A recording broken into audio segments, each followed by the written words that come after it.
Campbell Soup. This is a dividend stock right now, ticker symbol CPB, that is getting a lot of press. And if you've been following my YouTube channel here, you know that I have owned Campbell Soup since 2012. I bought recently on the dip, and I've averaged in over the years, and I've been really happy with the recent dip that this stock has faced. I will link in the description below to my full stock analysis of Campbell Soup. But today's video, it is actually in response to a subscriber question, and there's a lot of speculation out there right now. There's a lot of speculation. Hey, is Kraft Heinz going to acquire Campbell Soup? And if Kraft Heinz goes ahead and acquires Campbell Soup, what's better? Is it better to buy Campbell Soup right now? Is it better to buy Kraft Heinz right now? How do these acquisitions tend to play out? And above and beyond Kraft Heinz and Campbell Soup, Ian, how in general do you think? Do you think about acquisitions when you invest for dividends and cash flow? And so today's video is in response to this subscriber question. It's really timely. It's in response to Campbell Soup, but also I look forward to discussing mergers and acquisitions and how they pertain to dividend growth investors.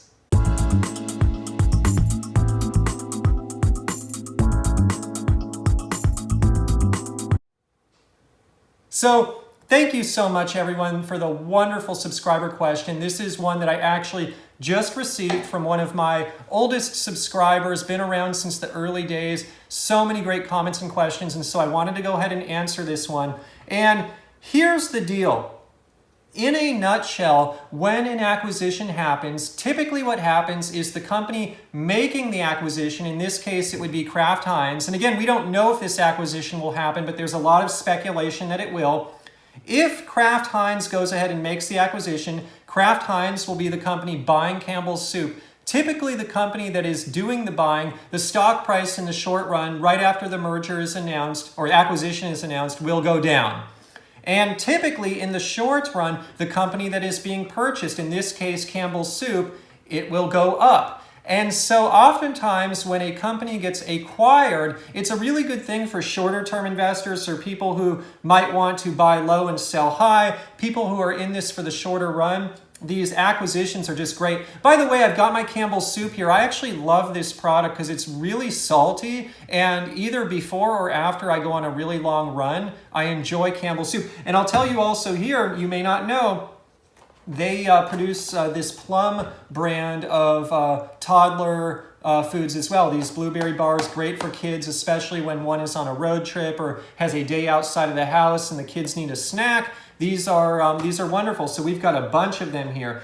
But anyways, that is what happens. Typically the company making the purchase goes down in the short run. The one getting purchased goes up. Now this does not tell the full story, however. It gets really, really weird. And so I'm going to use the Dr. Pepper Snapple example as a recent example of a stock that I own that got acquired. I own the stock Dr. Pepper Snapple. I'll link to a variety of videos in the description below that I've done on the topic. And this company got acquired by private equity, and then it was brought public again in combination with the Keurig company. When Dr. Pepper Snapple got acquired, the deal is that Dr. Pepper Snapple shareholders would get mostly cash. It would be a one-time special cash dividend, and then they get a very small amount of stock in the combined entity. And so what is challenging for someone trying to understand, how should I play this game? Which one should I buy? Let's say we know even for a fact now, obviously it's not the case, but let's say hypothetically we know it's getting bought. Even if we know it's getting bought, we don't know what Kraft Heinz is going to do. Is Kraft Heinz going to pay all cash? Are they going to do a combination of cash and stock? Is it going to be all stock? And if it is a combination, is it going to be mostly cash, mostly stock? We don't know. From my vantage point, the way the Dr. Pepper Snapple acquisition happened, it was actually unfavorable. It was mostly unfavorable because it was all cash, and when all cash is used, typically it creates a taxable event. Now, they did it as a one-time special cash dividend, so thankfully that, to my knowledge, would qualify for qualified dividends, long-term capital gains, tax status. But quite frankly, that wouldn't really matter for me anyways because I'm a long-term holder of my Dr. Pepper Snapple, so it'd be long-term cap gains anyways. But basically, when it got acquired, Dr. Pepper Snapple created a taxable event. I actually sold before the acquisition because I saw some opportunities out there in the market. I'll link in the description below that I was able to redeploy my money into far better opportunities, in my opinion, and enjoy some gains that I received from Dr. Pepper Snapple acquisition. But basically, here's the deal. If Kraft Heinz buys this company, what if they use mostly cash? If that is the case, maybe it'll be treated as long-term cap gains. Maybe it'll be treated as a one-time special dividend. Maybe it won't. Maybe it'll just be treated as ordinary income acquisition or fall under how long you've been owning it. If someone's been owning this for less than a year, it's ordinary income. If it's over a year, long-term cap gains.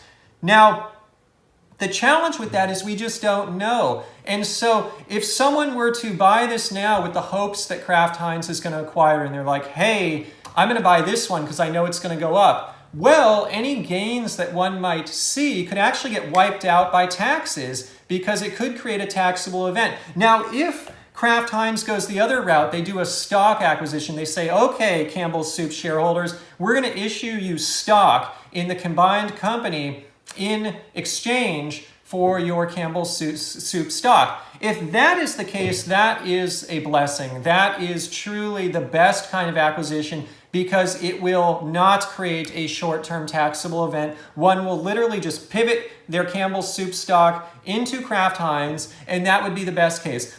In reality, what I have seen in my history as an investor is usually acquisitions are a combination of both. So you get some stock, some cash. Usually it's a combination of both. And so a lot of investors out there are probably thinking, hey, I'm going to buy Campbell's Soup now, and I'm going to do that because it's the kind of the back door, the secret way into getting Kraft Heinz at a cheaper level because they're going to buy this, it's going to go up, it's going to be a great investment. The challenge with that logic is, one, the acquisition may never happen, and two, even if it does, who knows how the acquisition is going to happen? Is it going to be cash? Is it going to be stock? Combination of the two? We don't know. There probably, if I had to guess, if there was an acquisition, there'd be some kind of taxable event. And will that taxable event negate any benefit of buying the back door, the secret way into Kraft Heinz? I don't know, but that's a very important consideration that I think a lot of people miss. Now, what I have evolved into thinking as a dividend investor is I just don't try to game these kind of things. Short-term investors, buy low, sell high, traders, those kinds of people, maybe this is a strategy that would work well. I'm not trying to put the strategy down. It's just not for me. I personally like to buy and hold forever. I am buying for the long term. I'm buying for cash flow. I own 38 stocks. I've been at this for over 20 years. One day, all of my bills will be paid from cash flow. And already, I'm not using my cash flow to pay bills, but I've got a good chunk of cash flow coming in from my 38 stocks. The way I have always approached this is, hey, I don't try to go ahead and time the market. I don't go and try to say, hey, I'm going to buy this company because it's going to be a cheap way to get into this company. I always look at companies that I like. I buy them at value prices, and whether they get acquired or not, I will just let the market forces decide if that happens. Quite frankly, I hope this thing does not get acquired. I'd rather hold it as an independent company. I started buying in 2012. I like the company. I think that they're facing some short-term struggle, which has created a buying opportunity. Unfortunately, it's already come back from the lows, so I'm not buying any more here. It's already bumped up a little bit more than I'd like. That said, it still has a yield in the mid 3.33 or so % range, so not a bad starting yield, but certainly not as favorable as it was when it was yielding a 4% starting yield. But anyways, I buy this company because I want to hold this company. I actually hope it does not get acquired by Kraft Heinz. If it does get acquired by Kraft Heinz, I will probably hold it. I have actually no interest in just buying Kraft Heinz outright. But if this goes away, if it gets acquired by Kraft Heinz, I'll probably hold the Kraft Heinz. Quite frankly, if I get some stock and some cash, I'll probably use the cash to then obviously pay my tax consequence, and then with whatever's left over, buy more Kraft Heinz. I'll probably just pivot into it. But if the merger does not happen, I probably won't buy Kraft Heinz. It's on my watch list, and it's on my watch list because I think there's a good likelihood that a merger will happen. I'll link in the description below to a video I just did about my watch list. I'm analyzing Kraft Heinz now. Again, I actually analyzed it before. I'll link to that video too. But analyzing again because I know there's a likelihood that I'm going to end up owning this company, this combined company, if the merger goes through. But the story here is if, let's say that wasn't me. Let's say I didn't want this company as much as I wanted Kraft Heinz. Let's say I did my analysis. I like Kraft Heinz better than I like Campbell's. I want to just buy Kraft Heinz now. The last thing I would do is buy Campbell's as a way to get into Kraft Heinz because, like I said, I don't know if the merger is going to happen. And second, I don't know what the tax consequences are going to be. I don't know how they even treat the merger. If they buy it for all cash, then I'm just going to pay taxes on that gain, and I'm going to have to buy Kraft Heinz anyways. And during all of that, who knows what happens with Kraft Heinz? You know, typically the company making the acquisition goes down. Maybe that's not the case here. Maybe it goes way up. And so if I were a different investor, if I looked at these two companies and I liked, let's say I'm like, I don't want to buy Campbell's Soup. I want to buy Kraft Heinz. If that were the case, I would just go out and buy Kraft Heinz now. That's how I would approach it. And that's how I've always approached it as a dividend investor. I don't sweat the mergers and acquisitions. I certainly hope that they don't occur because they're typically disruptive. They typically disrupt from my long stream passive income. They create some hiccups in the road. And quite frankly, this is why I own 38 stocks. I have a video on this. It's going to be coming out very soon, why I own 38 stocks. And I'll tell you why. Because stuff like this happens. If I own just a handful of stocks and one of them gets acquired, it creates a mess that I have to sort through. And this is a good mess, obviously. This is a real good problem to have. But still, if I'm relying on dividends to pay my expenses and all of a sudden I lose some of my dividends because one of my stocks gets taken out and I need to figure out what to do with the cash, how to redeploy it. Sure easier if I have 38 stocks than if I just have 5. And so that's why, one of the reasons at least that I have 38 stocks, I'm going to do a whole video on this. I actually already filmed it, so I'm really excited to share that with all of you. It'll be a good one, actually a real good one. So anyways, that is to answer the subscriber question. Just in summary, mergers and acquisitions happen. I never try to time them. I never try to buy a stock to get into another stock just because there's too many unknowns. I buy companies that I love. I buy them and I hold them for the long run. That being said, at least everyone now knows the types of scenarios that could happen if Kraft Heinz were to buy Campbell's Soup. It'll be so interesting to see what happens. And at the end of the day, if it's a combined entity, I think it'll be pretty strong because I think Campbell's is undervalued. I think they bring a lot of value to the table. I think that it'll add a lot of value and power to the combined entity. So this could be a real powerhouse. That said, I do have some history with the company. You know, if you've been watching a while, I'm not the biggest fan of Kraft Heinz, but maybe I will be if I end up becoming a shareholder in the combined entity. We'll see. Time will tell. So thank you for that question. Really means the world to me. We are 12,000 dividend subscribers strong here, and I'd be curious, what do you think? How do you try to deal with mergers and acquisitions? Do you try to find these hacks, these opportunities to get in to the company making the acquisition? Do you not sweat it at all like me and just buy what you want to buy, hold for the long term? Do you like mergers and acquisitions? Do you dislike them like me?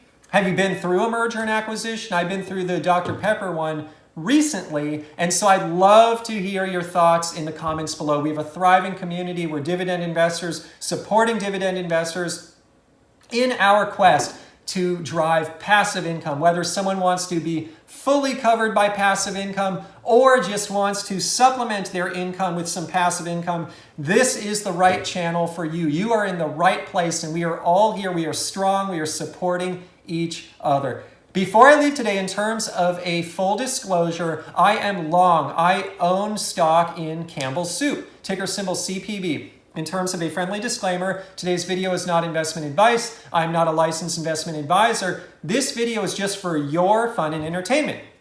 If you want to go out and invest in the stock market or anywhere else, please consult a licensed financial advisor first. And please keep in mind, I'm just sharing my personal journey here on YouTube just for fun and entertainment. Now, before I leave today, I want to let you know, I know the audio quality is a bit off on this video. I have been having some trouble with my audio equipment, and so I'm going to be purchasing some new audio equipment. I haven't had time to get around to it yet, so I thank you for bearing with me on the audio quality. It will get resolved. Hey, if you want to support this channel, if you enjoy these videos, the greatest way you can do that is to like, to comment, to subscribe. It truly means the world to me. And to follow me and engage with me on Instagram. I'm on Instagram, I'll link in the description below. I would love to see you over there on my Instagram channel as well. I will see you in the next dividend investing video.